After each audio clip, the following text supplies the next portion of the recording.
大家好，今次同大家分享 Super GT。上次分享開盒，今次分享製作過程及心得。製作底盤方面，基本上同之前組裝差不多，都係盡量跟說明書上色。有部分位置要加網，有埋圓寸圖跟住嚟剪。避震及煞車都加啲鮮豔顏色啦。車轆方面，條鈴本身係銀色，唔需要上色。不過附設嘅車胎貼紙唔適用，唔係水貼亦唔係膠貼。呢架係狂野時速裡面 Paul Walker 用嘅 Super， 同 Super GT 嘅設計有啲唔同。咁今次唔會分享狂野時速版嘅 Super， 即係做一個比較，遲啲會詳細介紹。Super 本身係2座位嘅，而落場版改為右軚單座啦，並使用保護架。車頭有3個散熱孔部件需要組上去，泥板加厚。正面睇會明顯發現落場版嘅 Super GT 係泥板係加厚咗嘅，而街車就冇咯。透明件即係車窗啦。模型本身冇附遮蓋貼紙，需要買副廠遮蓋貼紙。2個車門加前面咧係一塊過嘅，說明書話要遮呢度，咁就有啲難度，咁需要買貼紙嚟幫手咯。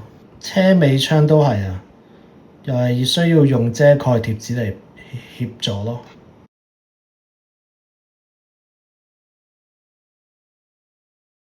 第13步驟要從內轉窿，但冇留意到啊！將車殼合上後，先發現要轉窿，可惜為時已晚。咁唯有將倒後鏡剪柱並黐實啦。而倒後鏡方面使用咗銀色貼紙黐上去。一般汽車倒後鏡置於車門，而 Super GT 倒後鏡置於車轆上。B24件即係呢個紅色圈圈咧，係冇分前後，通用嘅。後面都有一個 B24件呢個圈圈啦。本身車殼都幾靚，都唔使上色噶啦，加埋啲水貼咧就錦上添花啦。水貼方面啦，當時開盒篇有講水貼應該難搞，講中咗，多彎彎曲曲，要對啱位，經驗不足，左右不對稱，而且水貼需要貼嘅位置好多都凹凸位置。咁雖然如此啦，其實黐完都幾靚，係開心嘅。黐水貼時候，發覺呢架賽車好多贊助商，例如 Bridgestone 啦、Adidas 啦。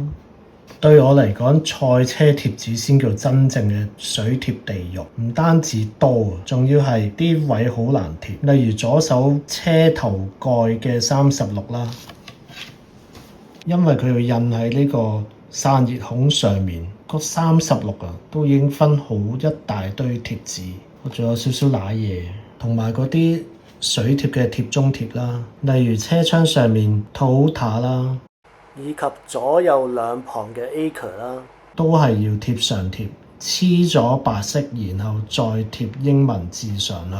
側邊嘅車花都難貼，車轆左右嘅紅綠色線條唔係一張過，要分開貼。我哋咁慢慢對翻啲位咯。左邊有圖嚟跟住嚟整啊，但右邊冇咧，就難以 handle 到咯，搞到36同紅色線條搭埋咗，唔好睇。細個有見過呢架賽車，但陌生。不過對搶眼嘅紅綠色線條印象深刻，因為狂野時速而認識 Super。